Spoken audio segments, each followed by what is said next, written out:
Okay, welcome back दोस्तों। तो revision lecture में आपका स्वागत है। जैसे कि हमने 2 दिन पहले ये लेक्चर थोड़ा लेट रिकॉर्ड हुआ है, तो आपने देखा था, क्या देखा था हमने कि टॉर्ट अगर उसे कहलाना है तो कौन से 3 कंडीशन चाहिए, जैसे कि आपको स्क्रीन पे दिख ही रहा है।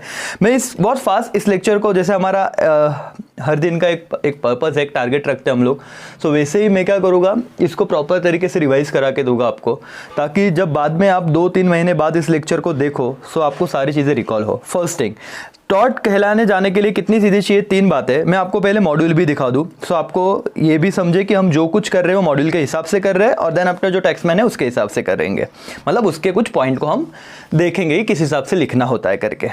राइट बेटा, ध्यान दो। General condition for tort liability, there are 3 condition. पहले तो क्या होना चाहिए? Wrongful act or omission of the defendant. तो ये इंपॉर्टेंट है, क्या बोला है बेटा? डिफेंडेंट के एंगल से। और मैंने आपको ये भी डिफाइन किया था, एक्ट मतलब काम करना और ओमिशन न करना। डिफेंडेंट मतलब जो गलती करता है, भले वो नोविंगली हो या अननोविंगली हो। अब नोविंगली मतलब इंटेंशनली या अनइंटेंशनली, इसके लिए हम कौन सा कंसेप्ट सीखा हमने?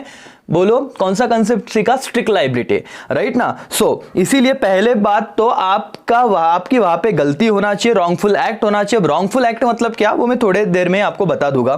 फिर दूसरा, wrongful act must be result in what causing legal damages to another person। लेकिन अगर मैं आपको चार्ट के तौर पे इसे बताऊं बेटा, तो आपको समझेगा कि लीगल डैमेजेस में पे अटेंशन, यहां पे देखना, आपको जो लीगल डैमेजेस दिख रहे हैं वहां पे उसमें 2 और कंसेप्ट आती है। एक डैमनम साइन इंजूरी आता है, एक इंजूरिया साइन डैमनम आता है। और मैंने आपको जैसे कहा था कि इस कंसेप्ट को, मतलब प्रीवियस 2 एग्जाम पहले भी ये कंसेप्ट पूछा जा चुका है।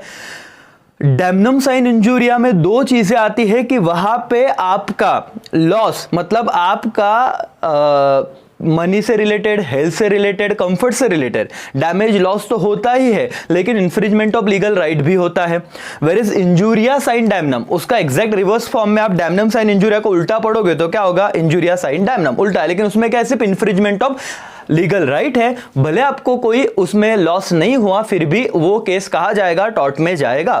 थोड़ी देर में मैं वो एक्सप्लेन भी करूंगा। और तीसरा कंडीशन क्या है? लीगल रेमेडी होना चाहिए। और लीगल रेमेडी, यहां पे एक वर्ड आया जो बच्चों को डाउट था कि सर लीगल रेमेडी में उन्होंने एक ऐसा वर्ड यूज किया है कि पर्सन खुद होके भी मतलब गलत के कुछ हो रहा है तो उसके खिलाफ वो कुछ एक्शन ले सकता है। तो फॉर एग्जांपल ऐसे था उसका बेटा कि कोई ड्रंकर्ड पर्सन आपके घर में आके बैठ जाता है, सो क्या उससे आप फोर्सफुली घर से बाहर नहीं निकालोगे? Yes sir. तो लॉ ने कुछ बेसिक राइट आपको दिए हैं, कुछ बेसिक रेमेडीज जो आपके पास है, जहां पे आपको कोर्ट में जाने की जरूरत नहीं, पुलिस के पास जाने की जरूरत नहीं। अगर उस पर्टिकुलर मोमेंट पे आप रीजनेबल फोर्स लगा के, वर्ड क्या यूज किया मैंने? रीजनेबल फोर्स लगा के उस बंदे को क्या कर सकते हो? घर से बाहर निकाल सकते हो। थोड़ा बहुत लगा तो ठीक, लेकिन रीजनेबल तरीके से, ऐसा नहीं कि हमने उसका खून कर दिया। सो 3 चीजें बहुत जरूरी है टॉर्ट को ध्यान में रखते हुए। तो general condition for tort liability देखो स्क्रीन पे, general conditions for tort liability, पहले तो wrongful act or omission of what? The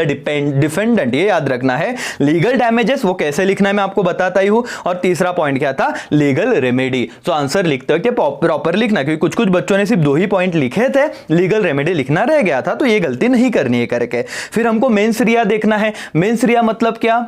guilty mind. Yes बेटा, कि जो भी कोई गलत करता है तो लॉ में सबसे पहले यह देखा जाता है कि उस डिफेंडेंट की सच में कोई गलती थी क्या, राइट? अगर गलती है सो फिर आगे कानूनी कार्रवाई होती है। लेकिन जो नेक्स्ट कंसेप्ट स्ट्रिक्ट लायबिलिटी में बताने वाला हूं, जैसे आपको मॉड्यूल में अगर दिखा हो तो पे अटेंशन। इस कंसेप्ट के बाद, जैसे मैं इतना आपको पढ़ा होगा, उसके बाद हम जाएंगे मेंस रिया, जो मैंने अभी बताया। देखो mains Riya, how for guilty mind of a person is required for liability for tort. किया है, क्वेश्चन पूछा है कि क्या सच में टॉर्ट में अगर उस बंदों को लायबल रखना है तो गिल्टी माइंड होना चाहिए। The general principle lies the maxim actors, अभी ये वर्ड जो जिसमें दिक्कत आई थी मैंने ये भी बताया था कैसे याद रखना है। That himself create know what? Guilt in the absence of guilty mind, कि जब तक आपका गिल्टी माइंड नहीं है तब तक वो एक्ट को हम क्या नहीं कह सकते? गलत नहीं कह सकते। लेकिन इसके कुछ एक्सेप्शन थे, ये लास्ट लाइन मैंने आपको बताया था। However to this principle the cases of absolute or strict liability are exception.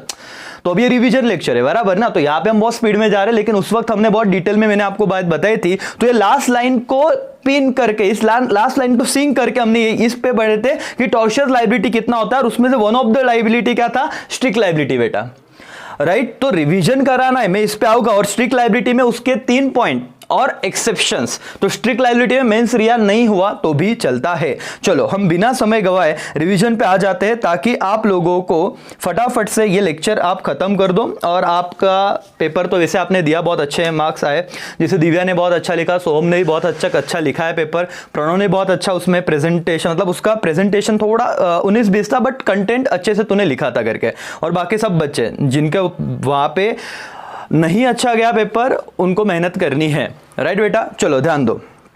Okay सोहम भाई पे अटेंशन। क्या था? Right short notes on general condition of tort for liability. ये क्वेश्चन आएगा। अब हम वहां पे जब मॉड्यूल में पढ़ते हैं ना, वहां पे क्वेश्चन फ्रेम नहीं होते, वहां पे सिर्फ कंसेप्ट चलते रहता है। अब ऐसे क्वेश्चन आया तो आपको क्या लिखना है? 3 पॉइंट तो आपको मैंने बताए थे, ये वाले 3 पॉइंट ध्यान दो कि जनरल कंडीशन में क्या आएगा? Wrongful act or omission done by defendant, legal damages और क्या? Legal remedy. हम आप पहले और लिखते वक्त क्या करना है? पहले ये चार्ट ड्रॉ करना है, यस सर, और उसके बाद एक्सप्लेनेशन आपका नॉर्मल आंसर लिखो। तो ये क्या हुआ? लिखने का तरीका हुआ बेटा। और आपका प्रेजेंटेशन ऐसे रहेगा ना तो डेफिनेटली आपको मार्क्स मिलेंगे। और कितना? 1 मिनट से कम टाइम लगता है इस चार्ट को ड्रॉ करने में, अगर आपको कंसेप्ट पता है। आपने क्या किया? पहले ऐसे ड्रॉ किया और उसके बाद लिखने का नीचे देखो, पे अटेंशन। क्या लिखोगे? 1 मिनट कि आंसर, अरे भाई आंसर में आप लिखोगे कि जो भी आपको फेंकना है मतलब जो भी आपके कंसेप्ट है। तो पहले ये चार्ट दिखेगा, फिर आपका आंसर दिखेगा, तो फिर डेफिनेटली चेक कर, वहां पे इंप्रेस तो हो ही जाएगा, राइट सर। ओके चलो बिना समय गवाए आते हैं अपने पॉइंट पे। General condition for tort, what are of liability for tort? और tort consist of some act or omission done by defendant whereby he has without just cause or excuse cause some harm to plaintiff. To constitute tort there must be, कितनी बातें चाहिए? देखो पहले तो है wrongful act और दूसरा है लीगल डैमेजेस, और तीसरा कंडीशन हमारा क्या लिखना है? लीगल रेमेडी करके। अब रॉन्गफुल एक्ट मतलब क्या? ये सारी बातें आपको बताई थी, लेकिन एग्जाम्पल देखो मैं आपको फटाफट लेके जाता हूं कि राइट ऑफ रेपुटेशन, इसको मैंने क्या किया? इस किसी के रेपुटेशन मतलब किसी के बारे में इतना गलत बोला कि मार्केट में उसका वैल्यू या फिर जितना नाम था उसके रेपुटेशन पे सवाल आ गया मेरी गलत बातें बोलने से। तो क्या है? रॉन्गफुल एक्ट हो जाएगा? Yes sir. Right of bodily safety and freedom and right to property are violated without the legal excuses, has a right of action against the person who violated them whether a loss result from such violation or not. तो अभी मैं complete भी कर दूं। The act of complain of should under the circumstances be legally wrongful as regard the party complaining, thus every person whose legal right, किसी भी person का legal right अगर मैं तोड़ता हूं, जैसे कि एग्जांपल दिया राइट ऑफ रेपुटेशन फ्रीडम, मतलब मैंने आपको घर में बंद करके रखा वैसे, या फिर मैंने आपको कहा कि सर आप और मैडम आप लोगों ने ना घर के बाहर जाने का ही नहीं, 24/7 सिर्फ पढ़ते रहने का। चलो एज अ टीचर मैं कुछ लेवल तक ये कर सकता हूं, लेकिन एक बार एग्जाम हो गए फिर भी बोलता हूं नहीं तुमने मेरा ही सुनने का, मुझे पीछे पूछे बुना किधर भी जाने का इतनी। अब मैं ऐसे कर सकता हूं या कोई भी पर्सन आपके फ्रीडम पे अपना हक चला सकता है? नहीं सर। अगर ये हुआ तो क्या रॉन्गफुल एक्ट है? हाँ, जो आपको कॉन्स्टिट्यूशन ने राइट दिया है उसको कोई छेड़छाड़ अगर उसके साथ करता है तो कहां पे आएगा? रॉन्गफुल एक्ट में। तो रॉन्गफुल एक्ट वहां पे ये मत लिख के आना कि किसी को मार देना, किसी को पीट देना, वो लैंग्वेज चलेगी ही नहीं। लैंग्वेज क्या चाहिए? ऐसी चाहिए बेटा। समझ में आ रहा है एवरीबॉडी? ओके तो इसीलिए हर पर्सन जिसका भी राइट वायलेट किया हुआ है, भले उसको हार्म हो या ना हो, लास्ट लाइन देखो बेटा, whether loss result from such what violation or not. Zoom करता हूं आपको दिखेगा करके, whether loss result from such violation or not. अभी ढोक लो कहां पे देखना, आधे बच्चों को वो भी नहीं समझ में आता बेटा। ये देख, ये वाला लाइन दिख रहा है, वापस अंडरलाइन किया देख मैंने, ये लाइन भी लिखना चाहिए पेपर में। सर क्या लॉस होना कम जरूरी है? डेफिनेटली ऐसे नहीं है। तूने बेसिक राइट तोड़ा ना, एग्जांपल वोटिंग वाला दिया था मैंने, याद आया क्या? वोट करने को जाने से रोका था और वो जिसे वोट देने वाला था वो पार्टी तो जीत गई, ठीक है, मुझे वोट नहीं देने दिया, मुझे किसी ने घर में बंद करके रखा था, मेरा वोटिंग राइट छीना, हाँ, मुझे जो पार्टी को जिताना था वो जीत गई, हाँ, मेरा क्या नुकसान हुआ ना, मेरा राइट मुझे यूज नहीं करने दिया सर। तो यहाँ पे भले मुझे लॉस नहीं हुआ, लेकिन फिर भी मैं क्या टॉर्ट में उसके अगेंस्ट उसने रॉन्गफुल एक्ट किया है क्या? किया है। क्यों? क्योंकि मेरा लीगल राइट उन्होंने क्या किया? छीन लिया। पहला पॉइंट खत्म हुआ। और ये आपके पेपर में ये पॉइंट आना चाहिए करके। बहुत बच्चों के जब मैंने पेपर लिया तो ये बातें नहीं थी। यस चलो लीगल डैमेजेस ध्यान देना। It is not okay 1 minute. It is not every damage that is damage in the eyes of law, it must be damage which have the recognise as such. In other word there should be a legal injury or invasion of the legal right. In the absence of infringement of legal right, an action does not lie. Also, where there is an infringement of legal right, the action lie even though without no damage may have been caused. तो अब जब ये पढ़ा था ना, ये वाला point particularly, इसमें बच्चे कंफ्यूज हो गए थे सो ये समझाने के लिए मैं कहां पे लेके गया था आपको बेटा, ये इस वाले पॉइंट पे अटेंशन। ये आपको जब समझाना था तो मैं तुमको इस पॉइंट पे लेके गया था, तब जाके तुम्हारी दिमाग की बत्ती जली थी। क्या सर? क्योंकि आपको हर चीज समझानी है ना। ये देखो लीगल डैमेजेस में कौन से 2 पॉइंट आए थे, डैमनम साइन इंजुरिया, इंजुरिया साइन डैमनम ना। सो डैमनम साइन इंजुरिया और इंजुरिया साइन डैमनम जब समझेगा ना तो ही ऊपर की लैंग्वेज समझेगी। So now pay attention.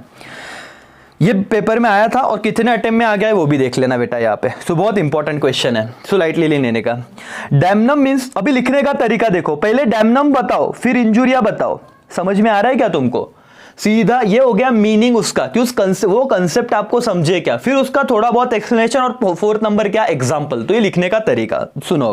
Damnum means damage in the sense of, अभी देखो, loss of money, comfort, health, service और व्हाट, फिजिकल हर्ट और द लाइक, मतलब कुछ भी तरह का, इसे क्या कहते हैं, डैमेज। और वही अगर मैं आपको मॉड्यूल की लैंग्वेज दिखाऊं तुरंत, चलो लगेज क्रॉस वेरीफाई कर लेते हैं, 19-20 रहेगा लेकिन मोर और लेस सेम ही रहेगा। देखो डैमनम मीन्स ये वाला पॉइंट, मॉड्यूल आपको दिख रहा है, यस सर।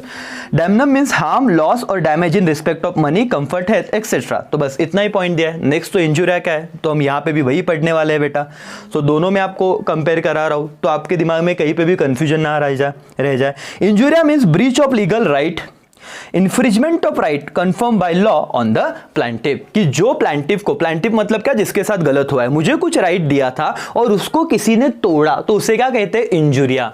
सो 2 वर्ड आपके दिमाग में घुस गए सर, पहला डैमनम, दूसरा इंजुरिया। डैमनम साइन इंजुरिया, तो डैमनम साइन इंजुरिया अगर ये ऐसे स्ट्रेट वर्ड आएगा तो आपने लिखने का डैमनम मतलब क्या, in the sense of loss of money, comfort वगैरह वगैरह, और इंजुरिया मतलब इन्फ्रिजमेंट, इन्फ्रिजमेंट मतलब तोड़ना, क्या, आपका लीगल राइट। 2 पॉइंट समझे? Yes sir. चलो आगे बढ़ते हैं। क्या, in some cases the act or omission of the defendant may have caused damage to the claimant, but the claimant may have no action as the interest affected may not be one protected by law। एक चीज मैं आपको समझाना चाहूंगा, लिखने में क्या लिखना है, in case of act or omission. ये लैंग्वेज देख रहे हो क्या कैसे लिखा हुआ है? बच्चे क्या कर रहे हैं पेपर में, इन केस ऑफ एक्ट या in case of certain act, ऐसा नहीं लिखो, एक्ट तो लिखो, और ओमिशन ये कौन लिखेगा?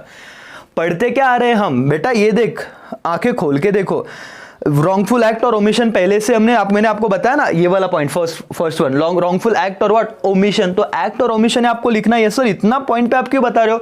ये लेक्चर मैंने, देखो वैसे भी रिवीजन लेक्चर है, यहां पे मुझे वही समझाना है जो गलती आपने पेपर में की। तो ये देखना कि एक्ट और ओमिशन लिखना, एंड भी मत लिखना वहां पे, और रहेगा of the defendant may be cause damages to the claimant but the claimant may have no action as the interest affected by may not be protected by law. Lawyer refers to this as a damnum sine injuria or harm without the legal wrong. Therefore, causing damage, however substantial to another person, is not actionable in law unless there is also violation of legal right of the what, plaintiff. For example देखते हैं, चलो क्या, A open a fish या chip shop in the same street as B's fish shop or chip. A reduce his price with the intention to putting B out of business. A has committed no tort as a losses caused by lawful business competition are not actionable in tort. तो ये example हो गया। अब मैं आपको सारी बातें समझाता हूँ, यहीं पे दिक्कत जो जा रही थी। ए ने क्या किया, दोनों का शॉप साइड साइड में था। चलो मैं आपको यहाँ पे ना एक लिख के बताता हूँ, राइट। दिव्या मैम ध्यान दो यहाँ पे, अश्विनी, प्रणव, तनुजा, पे अटेंशन, और बाकी के बच्चे भी। क्या था, ये मिस्टर ये है, ए है, ए, और ये कौन है, मिस्टर बी। अब इन दोनों ने एक ही, उनका बाजू बाजू में शॉप था। अब ये क्या बोला, भाई तू 50 रुपए में चीजें बेच रहा है ना, रुक, मैंने ऐसे कुछ दिमाग लगाया है कि मैं वही चीज ना मतलब मैं वो 20 रुपए में बेचूंगा, फिर भी मेरे को 10 रुपए का प्रॉफिट हुआ। तो इन्हें क्या किया, 10-10 रुपए में बेचना चालू कर दिया। बी की पूरी लग गई। कौन सा लॉस हुआ, डैमनम तो आ गया ना। देखो भाई और बहनों, डैमनम का मतलब क्या था, डैमनम का मतलब क्या था सर, लॉस हुआ क्या इसको, इसके सारे कस्टमर किधर आ गए, ए के पास। सारे कस्टमर किधर आ गए सर, ए के पास सारे कस्टमर चले गए, बी का धंधा बैठ गया। बी बोलेगा मेरे को डैमनम साइन इंजुरिया में केस करना है, लॉयर बोलेगा शांति से घर में बैठ जा। या एज अ सीएस तुम बोलोगे भाई ये डैमनम साइन इंजुरिया में दो चीजें चाहिए। पहला क्या चाहिए, डैमनम तू भले मानता हो कि तेरा क्या हुआ है, लॉस हुआ है, लेकिन इंजुरिया है क्या, इंजुरिया, इंजुरिया मतलब क्या, इन्फ्रिजमेंट ऑफ लीगल राइट। क्या ए ने कुछ गलत किया क्या, नहीं सर, बिजनेस है भाई, कोई कुछ भी कैसे भी कर सकता है, अंटिल रीजनेबल है ना भाई, उसने उसके हिसाब से उसने उसकी स्ट्रैटेजी थी, उसको परवड़ा। क्या पॉइंट है, जियो ने फ्री में नहीं दिया क्या, क्या रिलायंस वाले उसको बोले डैमनम साइन इंजुरिया हमारे सारे कस्टमर, सॉरी क्या एयरटेल वाले आइडिया वाले बोलेंगे कि जियो वाला हमारे सारे कस्टमर खा गया, नहीं बोलेंगे, क्यों, ये कंसेप्ट है बेटा वो। तो डैमनम साइन इंजुरिया में आप लिखना कि पॉइंट, एग्जांपल समझा कि आपको क्या था, कि भले लॉस है लेकिन दूसरा पॉइंट मिसिंग है। कौन सा पॉइंट मिसिंग है बेटा, इन्फ्रिजमेंट ऑफ लीगल राइट। तो यहां पे कोई भी राइट का कोई वायलेशन नहीं हुआ है, इसीलिए वो केस कहां नहीं जाएगा, डैमनम साइन इंजुरिया में नहीं जाएगा, खत्म। तो क्या लिखा पहले, डैमनम का मतलब, इंजुरिया का मतलब, थोड़ा बहुत अपना एक्सप्लेनेशन, और चौथा पॉइंट एग्जांपल। 5 मार्क्स मिल जाएंगे आपको अगर 5 मार्क्स के लिए तो, लेकिन ये लिखने का प्रॉपर तरीका होना चाहिए। राइट सर, चलो ज्यादा डिटेल में नहीं जाते, ऑलरेडी हमने क्लास में ले लिया है। चलो अब इंजुरिया साइन डैमनम देख लेते फटाफट, बहुत अच्छे से देखना राजा, समझना। ओके, ये भी बहुत बार आ गया, देखो 1997 में, 2008 में, 2010 में और रिसेंट एग्जाम में भी आ गया था एक बार, सो अच्छे से देख लेना। There are cases where conduct is actionable even though no damage has been cause. पहली लाइन में आपको मुद्दा समझ जाना चाहिए, डैमनम साइन इंजुरिया में डैमेज भी होना चाहिए और इन्फ्रिजमेंट ऑफ लीगल राइट भी होना चाहिए, क्लियर है। वापस एक बार सुनो, डैमनम साइन इंजुरिया में डैमेज भी होना चाहिए, इंजरी भी होना चाहिए, ओके, मतलब इन्फ्रिजमेंट ऑफ लीगल राइट भी होना चाहिए। यहां पे क्या बोला है, there are cases where what conduct is actionable even though no damages cause, मतलब भले डैमेज नहीं हो रहा है लेकिन क्या इन्फ्रिजमेंट ऑफ लीगल राइट है। हाँ सर, पढ़ लेते पूरा। This is known the injuria sine damno, reverse में पढ़ा हमने। हाँ, the maximum injuria sine damno means breach of legal right without damages. तो आपका लीगल राइट तो खत्म हो गया लेकिन आपको कोई उससे डैमेज नहीं हुआ। In other word there is a injury without damage or loss, it means infringement of, infringement मतलब तोड़ना, infringement of legal right not resulting in damage but giving right to sue to the plaintiff as the infringement is an injury in law. Yes, कि उसको damage नहीं हुआ लेकिन उसका law, उसका right तोड़ा गया, टूट गया था, उसका राइट छीना गया था। This is because there are certain absolute private right of interest of an individual so important that the infringement itself would be actionable in tort even if there is no proof of damage. For example, if A walk across B's land without B's permission, then A will commit tort of trespass to land even though it does not cause any damage to the land. तो क्या हुआ, सुनो, अपन बहुत अमीर है ना, बहुत पैसा अपने पास, सबके पास, मतलब जो तुम मुझे देख रहे हो तुम्हारे पास, राइट। तुम्हारा कॉलेज रोड पे इतना बड़ा लैंड था क्या है, और मैंने क्या किया, उस लैंड पे भंडारा रख दिया वहां पे, लोगों को बोला आओ बैठो खाओ, अपने लैंड है, तुमसे पूछा भी नहीं। वो बात अलग है, बाद में मैंने क्लीन कर दिया, सब कुछ एकदम जैसे था वैसे ही बाद में हो गया, पहले भंडारा रखा फिर साफ सफाई कर दी, लेकिन तुमसे पूछना चाहिए था कि नहीं चाहिए था। मैंने अपने दिल को लगा वैसे उस लैंड पे गया, ट्रेसपास ना, विदाउट एनी परमिशन। तुम लोग क्या मेरे पे केस कर सकते, क्या हाँ सर कर सकते हैं, पूछा ही नहीं, राइट। आपके प्रॉपर्टी में मैं कैसे घुस सकता हूं, पहला पॉइंट। दूसरा पॉइंट वोटिंग का आ जाएगा यहाँ पे ये मेरा घर है, अभी अज्यूम कर लेना, चलो इसको घर बना देते हैं, राइट। मैं घर में बैठा मतलब मैं वोटिंग करने के लिए जा रहा था, लेकिन अचानक कुछ लोग आए, पॉलिटिशियन ने बोला तूने वोट नहीं देने का, तू साला अपोजिशन पार्टी को वोट करने वाला है, मेरे को बंद कर दिया। मैं वोट देने वाला था फॉर एग्जाम्पल बीजेपी को, राइट। मेरे को उसके अपोजिशन वाले पार्टी ने क्या किया, कैद कर दिया। मैं वोट देने को जा पाया नहीं, लेकिन जीती तो बीजेपी ही, मेरा कैंडिडेट ही जीत के आया। अब मैं क्या बोलूंगा, मुझे नुकसान हुआ, बिल्कुल नहीं हुआ, लेकिन क्या मेरा इन्फ्रिजमेंट ऑफ राइट हो गया था क्या, हाँ, लीगल राइट को क्या किया था, इन्फ्रिज किया था, तो मैं क्या केस कर सकता हूं, उन लोगों के खिलाफ कर सकता हूं। विषय खत्म है, मुद्दा क्लियर है आपको, और एग्जाम्पल आएगा तो बेटा अब देखो यहाँ पे चार्ट में ध्यान देना, आपका ये वाला पॉइंट मैंने खत्म कर दिया, समझा,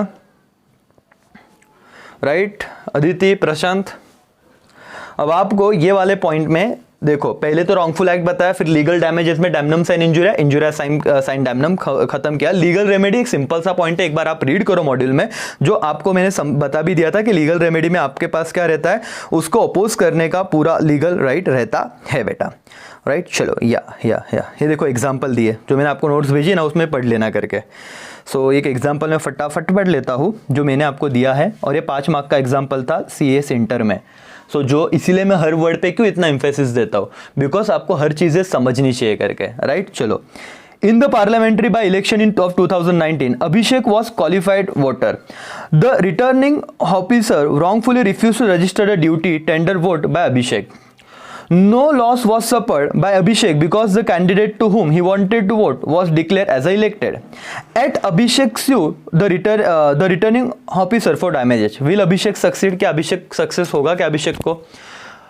भावना समझ गई, उसको वोट करने से रोका, उसको जो जिस पार्टी को वोट देना था वो कैंडिडेट जीत गया, अभी उसके मन जैसा ही हुआ सब कुछ, लेकिन फिर भी अभिषेक स्यू कर सकता है, कर सकता है। क्यों? इंजुरिया साइन डैमनम, देखो खत्म, पढ़ लो एक बार, समझ जाएगा बेटा, राइट। चलो आगे बढ़े हम लोग, टाइम कम है सो फटाफट आगे बढ़ लेते हैं। मॉड्यूल में से जाएंगे हम अभी, ध्यान देना।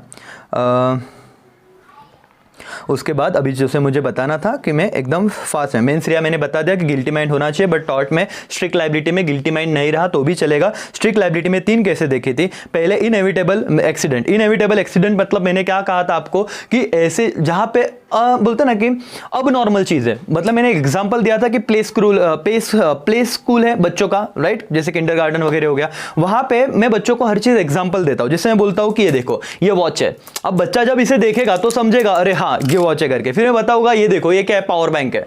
अब ये सब चीजें मैं बता रहा हूं तो बच्चों को देख के समझ रहा है, राइट। मुझे बताना ये क्या है तो ये मार्कर है। अब ये सब चीजें मैं उससे एक्सप्लेन कर रहा हूं, वो देख के चीजों को रिकॉग्नाइज कर रहा है। मैंने रामपुरी दिखाया चक्कू, राइट, वो रामपुरी नाइफ दिखाया और वहीं पे ओरिजिनल था, वहीं पे रख दिया। अब छोटे बच्चों ने उठाया और क्या हो गया, मतलब एक दूसरे को मजाक में मार दिया। अब उनको क्या पता क्या हो रहा है उनके हाथों से। अगर वो बच्चा इंजर्ड हो गया तो कौन, गार्डियन, जो बंदा था ना मेन जिसकी रिस्पॉन्सिबिलिटी थी, भले उसका इंटेंशन नहीं था उन बच्चों को हार्म करने को, लेकिन उसको इतनी अक्ल होनी चाहिए थी कि वहां पे वो गलत चीज नहीं रखनी चाहिए। That is inevitable accident. समझा क्या? लायबिलिटी फॉर इनएविटेबल मिस्टेक, मैंने गलती से किसी पब्लिक स्टेज पे जाके किसी बंदे के बारे में गलत बोल दिया और उसके रेपुटेशन को मतलब खराब, उसको रेपुटेशन हर्ट हो गया, रेपुटेशन डैमेज हो गई, व्हाटएवर, तो उस केस में वो मुझ पे केस कर सकता है, भले मेरा इंटेंशन नहीं था, मैंने मजाक में या ऐसे ही मेरे अच्छे मन से उसका एग्जांपल दे दिया, लेकिन इतने पब्लिक में एग्जांपल देने की कोई जरूरत नहीं थी। क्लास में वो बात ठीक है 4 लोगों में, लेकिन 40,000 लोगों में मैं बोल रहा हूं तो, और उस पर कुछ उसका गलत हो रहा है, वो मुझ पे केस कर सकता है। तीसरा, vicarious liability for what, wrong committed by others. तो ये 3 पॉइंट आपको अच्छे से लिखने थे, बहुत बच्चों का इसमें ही थोड़ा बहुत 19-20 हुआ था। विकारियस लायबिलिटी फॉर अदर्स मतलब क्या, कि आपके सर्वेंट ने कुछ गलती की, उसके लिए कौन लायबल रहेगा? आपका सर्वेंट ने अगर गलती की तो उसके लिए लायबल रहेगा मास्टर। तो ये एग्जांपल मैंने बताया था। क्यों भाई? इसीलिए ना जो भी अपॉइंट करते हैं किसी भी बंदों को, एचआर डिपार्टमेंट जब इंटरव्यू लेता है ना बेटा, तो बहुत सोच समझ के उसका फैमिली बैकग्राउंड, उसको बहुत सारे क्वेश्चन पूछे जाते हैं बेसिकली।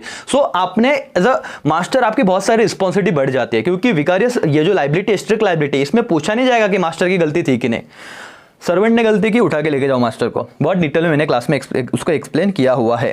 और 2 बातें थी, ये लास्ट का पॉइंट जो हमने बताया था, स्क्रैप फ्रॉम प्लेस, मतलब वो जो स्ट्रिक्ट लायबिलिटी है जहां पे वो गलत हो रहा है वो उसके कंट्रोल में चाहिए उस पर्सन के वो प्लेस। और दूसरा point, non natural use of land चाहिए।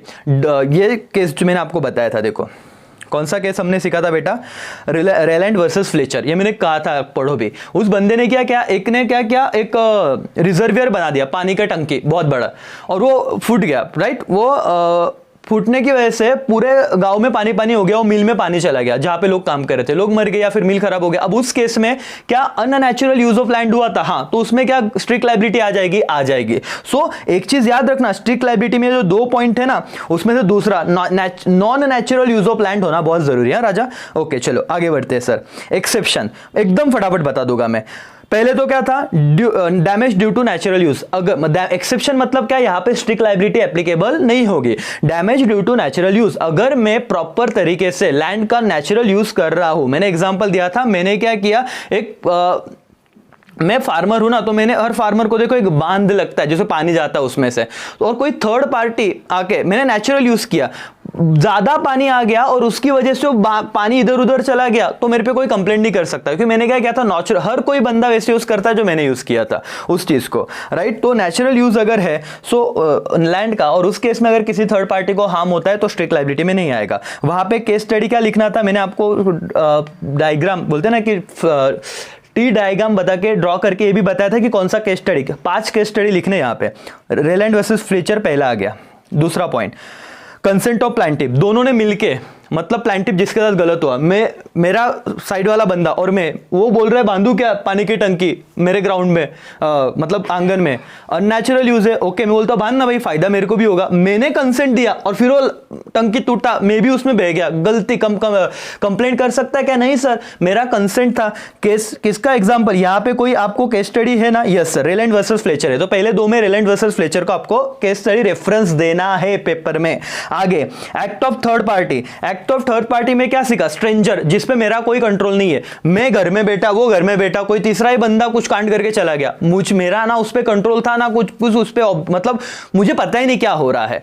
लेकिन क्या पॉइंट अंदर लिखा है कि मैंने एज ए डिफेंडेंट मैंने रीजनेबल केयर लेना चाहिए। अगर मैंने रीजनेबल केयर लिया है बराबर, और उसके बाद अगर कोई थर्ड पार्टी कुछ ऐसे कांड करके जाता है जिसकी वजह से नुकसान हो रहा है बाकी लोगों को, तो मुझ में वहां पे स्ट्रिक्ट लायबिलिटी में नहीं आऊंगा थर्ड पार्टी की वजह से। उसमें केस स्टडी क्या लिखना है? बॉक्स वर्सेस शुभ, प्री डायग्राम ड्रॉ करके मैंने बताया आपको। फिर स्टैट्यूटरी अथॉरिटी, यस ये एग्जांपल क्या, एक्सेप्शन में ये भी आता है कि बहुत बार वाटर, गैस, इलेक्ट्रिसिटी सप्लाई करने को बहुत बड़ा रोल होता है स्टैट्यूटरी अथॉरिटी का। उस केस में अगर स्टैट्यूटरी अथॉरिटी ने बहुत सारा रीजनेबल केयर और सब कुछ बताया हुआ है, लोगों को कहा है कि इस दौरान इस पर्टिकुलर एरिया में मत आना, वो रिस्की हो सकता है, हमने सारे बिजली के जो तार है वो नीचे निकाल के रखे हुए, बड़े बड़े वहां पे पोस्टर, बैनर, जो कुछ लगाना है लगाया अनाउंसमेंट की, लेकिन फिर भी अगर कोई ढोकले लोग वहां पे जाके राइट चले गए और मर गए, तो इसमें गवर्नमेंट की रिस्पॉन्सिबिलिटी क्या? नहीं सर, वहां पे क्या स्टैट्यूटरी अथॉरिटी को पर्टिकुलर, उसमें ग्रीन वर्सेस क्या चेल्सिया वाटर का एग्जांपल था, आपने वो लिखना है, कंपनी थी जो क्या करती, वाटर सप्लाई कर रही थी बड़े लेवल पे, अचानक से होता है बहुत बार अर्थक्वेक वगैरह आया होगा, कुछ तो किसी कारणवश वो वाटर पाइप क्या हो गया, ब्रस्ट फूट गया और उसके वजह से पानी पानी हो गया हर जगह पे, उस पर क्लेम नहीं जाएगा, उसने रीजनेबल केयर लेना चाहिए, ये कंडीशन है। चौथा, फिर act of God, act of God क्या, अभी देखो साइक्लोन वगैरह है, सुपर साइक्लोन, कहां पे सर? वेस्ट बंगाल में। अब वहां पे एक्ट ऑफ गॉड, किसी के घर का वाईफाई, ये देखो मैंने एग्जांपल दिया था, टाटा स्काई उड़ के किसी के सर में लग गया, तो घर वाले के पास नहीं जाएगी, क्योंकि एक्ट ऑफ गॉड भाई वो साइक्लोन से हुआ है, सुपर साइक्लोन की वजह से हुआ है, इसमें किसी का इंटेंशन नहीं था किसी को हार्म करना, so that's why act of God का एग्जांपल भी कहा जाएगा, स्ट्रिक्ट लायबिलिटी में एक्सेप्शन में जाएगा। एंड इसके due to plaintiff's own default last point है कि अगर प्लांटिफ की खुद की गलती रही, खुद की गलती की वजह से अगर, मतलब मैंने उन्हें कहा था कि मेरे आंगन में पॉइजनियस क्या लगाए हुए हैं, प्लांट लगाए हुए हैं, यहां पे मत आना, मैं मेडिसिन रिसर्च कर रहा हूं उस पे, बाजू वाली आंटी आके तुलसी के पत्ते समझ के लेके गई और चाय बन डाल दिया, पूरा घर का घर सुला दिया।